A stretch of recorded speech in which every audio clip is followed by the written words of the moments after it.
నమస్కారం. ఏసీటీ 9 న్యూస్కు స్వాగతం. పల్నాడు జిల్లా సత్తెనపల్లిలో పారిశుద్ధ్య కార్మికులు 4 రోజులుగా చేస్తున్న సమ్మెకు జై భీం రావు భారత్ పార్టీ జిల్లా అధ్యక్షుడు, న్యాయవాది జొన్నలగడ్డ విజయ్ కుమార్ శుక్రవారం సంపూర్ణ మద్దతు పలికారు.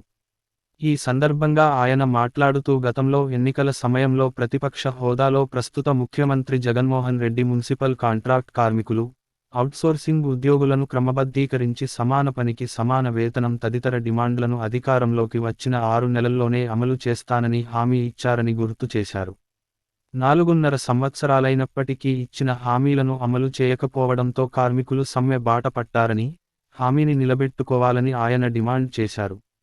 ఈ కార్యక్రమంలో పార్టీ మండల అధ్యక్షుడు మాతంగి సుధాకర్ రావు, నాయకులు మహంకాళి వెంకట్రావు, వర్ల వెంకటేశ్వర్లు, జడ కమల్ కుమార్, నందిగామ గురువయ్య, చిట్టిబాబు, చెన్నంశెట్టి రామకృష్ణ, బొక్క భాస్కర్ రావు, సిఐటియు నాయకులు హరిపోతు రాజు, రాజ్ కుమార్, చింతకుంట్ల వెంకటేశ్వర్లు తదితరులు పాల్గొన్నారు. ఈరోజు మున్సిపల్ కార్మికులు తమ న్యాయమైన కోరికల్ని పరిష్కరించాలని చెప్పేసి 4 రోజులుగా సమ్మె చేస్తూ ఉంటే, ఆ సమ్మె మీద అధికారులు కానీ, లోకల్లో మంత్రులు కానీ, ఎమ్మెల్యేలు కానీ, ముఖ్యమంత్రి కానీ పట్టించుకోకుండా నిమ్మకు నీరెత్తినట్టుగా వివరిస్తూ ఉన్నారు. దీన్ని మేము జై భీం రావు భారత్ పార్టీ తరఫున తీవ్రంగా ఖండిస్తా ఉన్నాను. ముఖ్యమంత్రి జగన్మోహన్ రెడ్డి గారు ప్రతిపక్షంలో ఉన్నప్పుడు పాదయాత్ర సమయంలో నేనున్నాను, అలాగే నేను విన్నాను అని చెప్పేసి మీ సమస్యలు మొత్తం కూడా నేను పరిష్కరిస్తానని చెప్పేసి హామీ ఇవ్వడం జరిగింది. కార్మికులతో పాటు ప్రతి ఒక్కరు కూడా ఆ యొక్క హామీల్ని నిజమని చెప్పేసి నమ్మి ఆయన గెలిపించారు. తర్వాత ముఖ్యమంత్రి అయ్యాడు. ముఖ్యమంత్రి అయిన తర్వాత నేను విన్నాను కానీ నేను మాత్రం వినను అన్నట్టుగా వ్యవహరిస్తా ఉన్నాడు ఈ జగన్మోహన్ రెడ్డి గారు. ఊరు మొత్తం నిద్రపోయే సమయంలో పారిశుద్ధ్య కార్మికులు లెగిసి మన ఇంటి ముందు రోడ్లు, డ్రైనేజీ అలాగే శుభ్రంగా చేసి మనకి ఆరోగ్యంగా ఇచ్చే ఈ యొక్క కార్మికుల పట్ల ఈ విధంగా జగన్మోహన్ రెడ్డి గారు కక్ష పూర్తిగా వ్యవహరించడానికి కరెక్ట్గాని చెప్పేసి ఈ సందర్భంగా తెలియజేస్తా ఉన్నాను. నేను సంక్షేమ కార్యక్రమాలు ప్రతి ఒక్కరికి ఇస్తా ఉన్నాను, బటన్ నొక్కుతున్నాను. బటన్ నొక్కి నేరుగా ఎలాంటి అవినీతి లేకుండా వాళ్ళకి సంక్షేమ పథకం అమలు చేస్తామని చెప్పేసి అని చెప్తా ఉన్నాడు. కానీ ఆయన నొక్కని బటన్లు చాలా ఉన్నాయి రాష్ట్రంలో.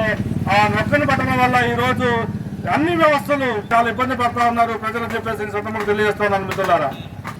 అందులో ప్రధానంగా పాదయాత్ర సమయంలో ఈ యొక్క పారిశుద్ధ్య కార్మికులకు పనికి తగ్గ సమాన వేతనం ఇస్తామని చెప్పేసి చెప్పడం జరిగింది. అలాగే అవుట్సోర్సింగ్ వాళ్ళని క్రమబద్ధీకరిస్తామని చెప్పేసి చెప్పడం జరిగింది. కానీ ఆ బటన్ నొక్కపోవడం వల్ల ఈ రోజు వాళ్ళు ధర్నా చేస్తున్నారని చెప్పేసి ఈ సందర్భంగా నేను తెలియజేస్తా ఉన్నాను మిత్రులారా. అదేవిధంగా అంగన్వాడీ వర్కర్లు కూడా వాళ్ళు దాదాపు 18 రోజుల నుంచి వాళ్ళకి ధర్నా చేస్తా ఉన్నారు, సమ్మె చేస్తా ఉన్నారు. వాళ్ళు బటన్ కూడా నొక్కపోవడం వల్ల, వాళ్ళు కూడా సమాన పనికి సమాన వేతనం ఇవ్వడం వల్ల, ఆ బటన్ కూడా నొక్కపోవడం వల్ల ఈ రోజు వాళ్ళు కూడా సమ్మెలకు వెళ్ళడం జరిగింది. అగ్గిగోడు బాధితులు, ఆశా వర్కర్లు, వాలంటీర్లు ఇట్లా అలాగే చివరికి న్యాయవాదులు కూడా ఈరోజు సమ్మెలకు వెళ్లే పరిస్థితి వచ్చింది మిత్రులారా.